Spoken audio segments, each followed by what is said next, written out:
Pro wrestling has very few legitimate, real dream matches left. Because, yes, you have Edge versus Seth Rollins, or Edge and AJ Styles, and some people will say, I don't know, Kenny Omega versus Seth Rollins, and matches like that. But really, as far as true WrestleMania main event worthy matches, pro wrestling has so few many left. And one of the main ones, and the main one that comes to mind for me, is the topic of this video: Roman Reigns, this new heel version of Roman Reigns, versus Dwayne "The Rock" Johnson. Okay, this match is everything that makes up a WrestleMania match. It's generational. It's not one of these matches that you can just throw away at a random pay-per-view. It's one of these matches which, if it goes ahead, will be the most talked about and the most spotlighted in the mainstream wrestling match in God knows how long. If you have The Rock, one of the faces of Hollywood, one of these guys who transcends just pro wrestling, Dwayne "The Rock" Johnson, I shouldn't have to explain this stuff, but I will for the sake of the video. The Rock is someone who is larger than just pro wrestling. The Rock in the early 2000s really proved that. When he got into Hollywood, he got into movies, a lot of people said that his career would amount to nothing, but The Rock himself said that he wanted Will Smith's career only bigger, badder, and more exciting, and he's really achieved that, to be fair. In like the 15 years where The Rock's been basically a dedicated actor, he's well and truly proved that. He's got his businesses and whatnot, but what we know The Rock for nowadays is former pro wrestler who's now big action movie star, big in Hollywood. So that's Dwayne "The Rock" Johnson. For Roman Reigns, you've got a guy who, for 4 years, was like the poster child of like who the Smarks would hate.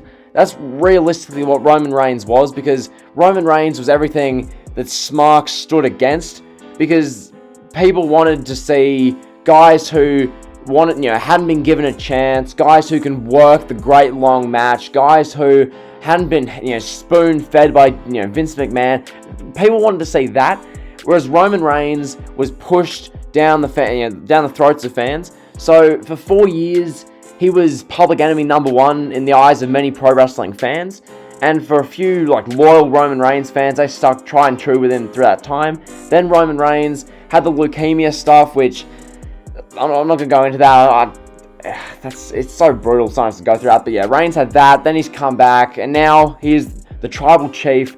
He's Mr. Show Up and Win. He's Roman Reigns with the Universal title, Paul Heyman on SmackDown. It's just an awesome overall presentation of Roman Reigns, okay? This Roman Reigns is the Roman Reigns that we should have seen for years, but at the same time, the fact that we saw the Roman Reigns we did from 2015 through 2018 almost makes this Roman Reigns and what he's doing now that much more entertaining and that much more captivating, if you know what I mean. So we've got that Roman Reigns, and this match, it just shapes as something that needs to happen. If you look at where the storyline is going, this whole Roman Reigns, Jey Uso, you've got Jimmy Uso in there, Paul Heyman, talking about the deep, long-lasting Samoan lineage, and all these great, Samoan tribal wrestlers, Arthur, Sika, the Wild Samoans. You've got Rocky Johnson, High Chief Peter Maivia, Rikishi, just to name a few.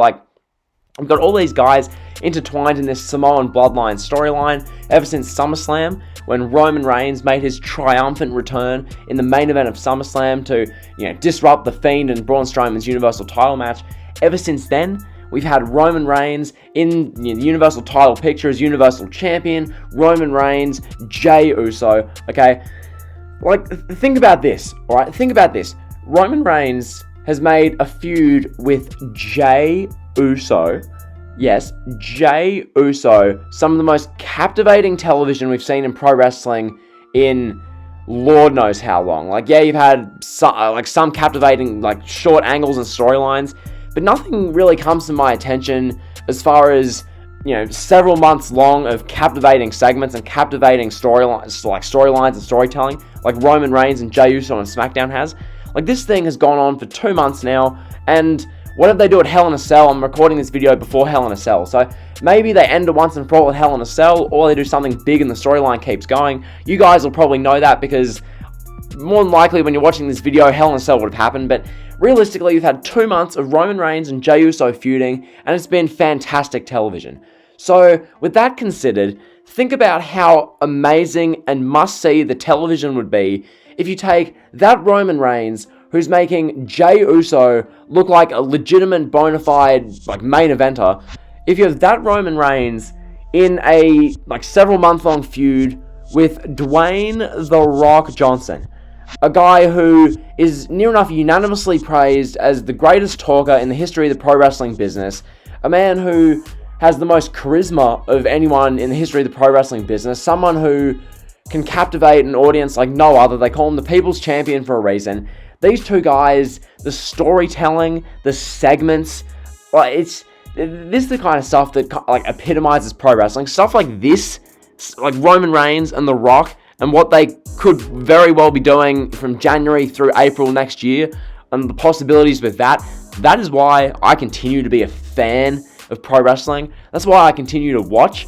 Because, yeah, you sit through a bunch of crap, you sit through a bunch of dead, boring, filler, I swore there, filler stuff on Raw, and all that kind of stuff at the 3 hours, and on SmackDown, where a bunch of stuff doesn't really make sense. But then you have stuff like this, where Roman Reigns, the tribal chief, with Paul Heyman, this cool heel who's going to beat you up, say a few words, but a few awesome words that have meaning and purpose.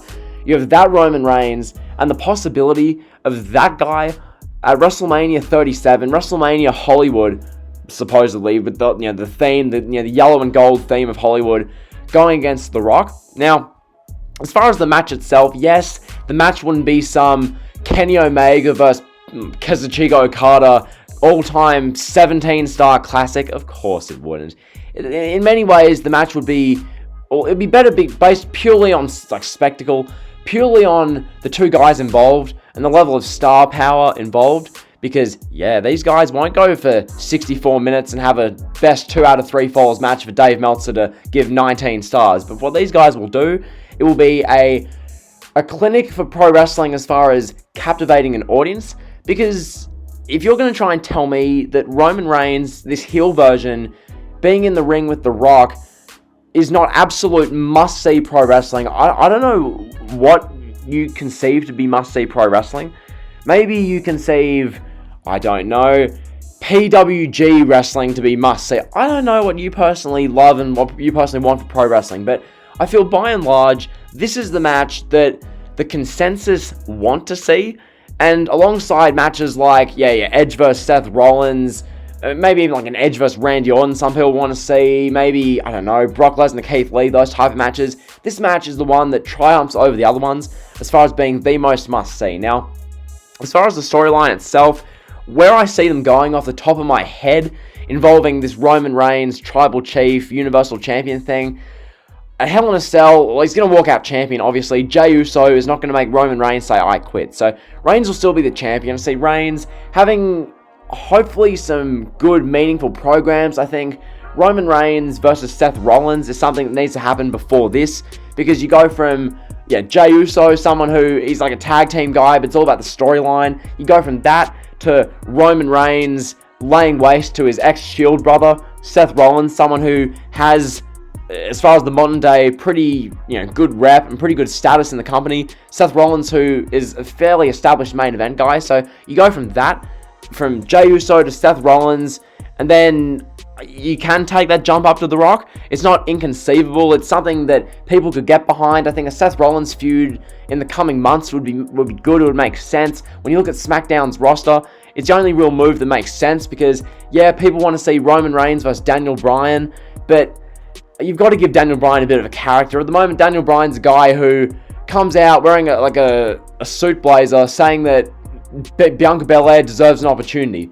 I mean, Daniel Bryan is basically he represents half of wrestling Twitter when he does that. Daniel Bryan is a wrestling Twitter representative. He's not really someone who establishes and bleeds character at the moment. If Daniel Bryan has a bit of a story arc going to him, then cool, have him fight Roman Reigns. But if you're just going to have the big dog, tribal chief, face Daniel Bryan for the sake of it, then, I don't know about that. It's just, long story short, Roman Reigns, The Rock, is the match that needs to happen. It's WrestleMania 37's main event. I get the complications, potentially, if The Rock can't make it, if the fact that there might not be a live crowd potentially, and that could affect it, but this is WWE, this is Vince McMahon. He has a lot of pull as far as trying to get a crowd back, so hopefully, even if you do WrestleMania in a stadium and the crowd's a quarter full, that's still, 20,000 people there? That's more than enough, considering that we're coming off months of having either no one or NXT talents who are essentially slave labor workers under Kevin Dunn. Like, it would be really good stuff, I think, at WrestleMania 37 if they did this. It would just be what pro wrestling should be. So, yeah, that's been the video. Hopefully, you guys have enjoyed. If you have, be sure to like, comment, sub. Do you want to see Roman Reigns versus The Rock? Well, sorry, that's a dumb question. If you don't want to see Roman Reigns versus The Rock, why? Now, I guess Roman Reigns versus Big E, that's the thing a lot of people talk about. That's the obvious plan B. If Roman Reigns versus The Rock can't go ahead, have Big E.